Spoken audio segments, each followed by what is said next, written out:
बिस्मिल्लाहिर्रहमानिर्रहीम। इंजाल और तंजील के दरमियान क्या फ़र्क है?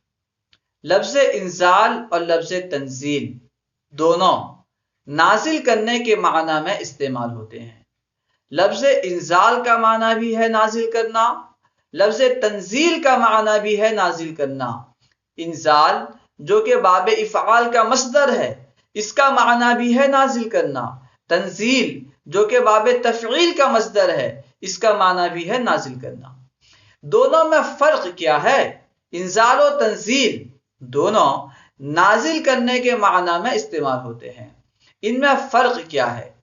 उलमा इनमें फ़र्क यूं बयान करते हैं कि इंजाल एक बारगी नाजिल करने को कहते हैं।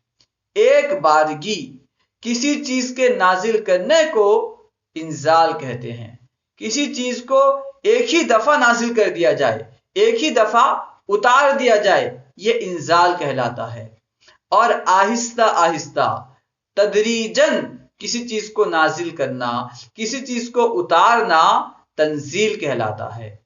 एक बारगी उतारना, एक बारगी नाजिल करना इंजाल कहलाता है। आहिस्ता आहिस्ता थोड़ा थोड़ा नाजिल करना तंजील कहलाता है। अस्सलामु अलैकुम वरहमतुल्लाहि वबरकातुहू।